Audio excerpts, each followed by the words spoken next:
விழுப்புரம் மாவட்டம் செஞ்சி அருகே உள்ள செம்மேடு கிராமத்தில் மனநலம் பாதிக்கப்பட்ட 12ஆம் வகுப்பு பயிலும் மாணவிக்கு அதே கிராமத்தைச் சேர்ந்த நேரு என்பவர் பாலியல் தொல்லை அளித்து வந்துள்ளார்.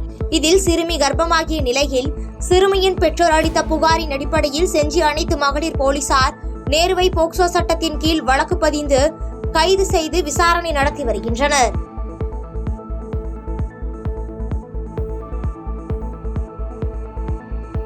கோகுல்ராஜ் கொலை வழக்கில் சிறை தண்டனை பெற்று வரும் யுவராஜுக்கு அடைக்கலம் கொடுத்ததாக கொங்கு புலிப்படை கட்சியின் நிறுவன தலைவர் அமுதரசு மீது சிபிசிஐடி போலீசார் வழக்கு பதிவு செய்தனர். இந்த வழக்கு நாமக்கல் SC/ST நீதிமன்றத்தில் நடைபெற்று வரும் நிலையில் தன் மீது போடப்பட்டது பொய் வழக்கு என்றும் இந்த பொய் வழக்கில் இருந்து நிச்சயம் விடுதலை கிடைக்கும் என்றும் நீதிமன்றத்தில் ஆஜராக வந்த அமுதரசு செய்தியாளர்களுக்கு பேட்டியளித்துள்ளார்.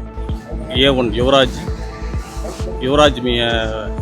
அடைக்கலம் கொடுத்ததாக என் மீது வழக்கு தொடரப்பட்டுள்ளது. அது இன்று நாமக்கல் SC/ST நீதிமன்றத்தில் குற்றச்சாட்டு வழங்கப்பட்டுள்ளது. இந்த வழக்கை சட்டப்படி எதிர்கொள்வோம். இது பொய் வழக்கு. இந்த பொய் வழக்கிலிருந்து விடுதலை நிச்சயம் கிடைக்கும்.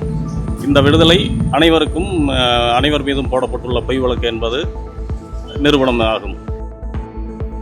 ராமநாதபுரத்தில் மத்திய ஜவுளித்துறை அமைச்சகம் சார்பில் ராம்நாடு பனை ஓலை உற்பத்தியாளர் நிறுவனத்தில் உள்ள 50 பெண்களுக்கு இலவச பனை ஓலை கருவி தொகுப்புகள் வழங்கும் நிகழ்ச்சி நடைபெற்றது. இந்த நிகழ்ச்சியில் பனை ஓலை தயாரிக்கும் திரளான பெண்கள் கலந்து கொண்டு இலவச பனை ஓலை கருவி தொகுப்புகள் மற்றும் இயந்திரங்களை வாங்கி பயன்பெற்றனர்.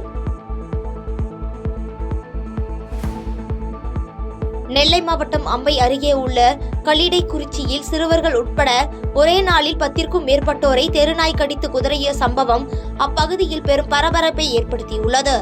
நாய்க்கடியால் பாதிக்கப்பட்ட நபர்கள் அம்பாசமுத்திரம் அரசு மருத்துவமனையில் சிகிச்சை பெற்று வரும் நிலையில் மாவட்ட நிர்வாகம் கல்லிடைக்குறிச்சி பகுதியில் தெருக்களில் சுற்றித் திரியும் தெருநாய்களை பிடித்து அப்புறப்படுத்த வேண்டும் என அப்பகுதியினர் கோரிக்கை விடுத்துள்ளனர்.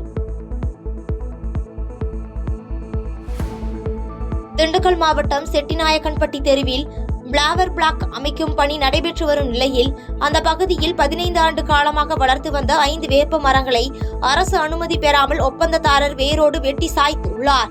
இதற்கு எதிர்ப்பு தெரிவித்த அப்பகுதி மக்கள் அரசு அனுமதியின்றி மரங்களை வெட்டிய ஒப்பந்ததாரர் மீது மாவட்ட நிர்வாகம் தக்க நடவடிக்கை எடுக்க வேண்டும் என்றும் அதுவரை இந்த சாலை பணிகளை மேற்கொள்ள விடமாட்டோம் என்று செய்தியாளர்களுக்கு பேட்டியளித்துள்ளனர். எங்கள் வீட்டுக்கு முன்னாடி ஃபேவர் கல் போடுறதுக்காக ஒர்க் நடந்துக்கிட்டு இருக்கு. மரத்தை ஒர்க்கு இல்லாமல் தேவையில்லாமல் வெட்டக்கூடாதுன்னு சொல்லி மரத்தை முருகேசன் கான்ட்ராக்டுக்கார் 5 மரத்தை வெட்டிட்டு நாங்கள் கேட்டோம், என்ன ஏங்க வெட்டுறீங்க அப்படின்னு சொல்லி நம்ம நியூஸுக்காரங்கள்லாம் வர சொல்லி நாங்கள் கேட்கும் போது அவர் எதுவும் பதில் சொல்லாமல் அவர் பாட்டுக்கு போயிட்டார். அதனால் ஏரியா மக்கள்லாம் ரொம்ப இதாக இருக்காங்க, கொந்தளிச்சுக்கிட்டு இருக்காங்க மரத்தை வெட்டினதுக்காக. பாதகம் செய்பவரை கண்டால் நாம் பயம் கொள்ளலாகாது பாப்பா, மோதி மிதித்து விடு பாப்பா, அவர் முகத்தில் உமிழ்ந்து விடு பாப்பா. அண்மை செய்திகளை உடனுக்குடன் தெரிந்து கொள்ள இணைந்திருங்கள் எம் நாடு தொலைக்காட்சியுடன்.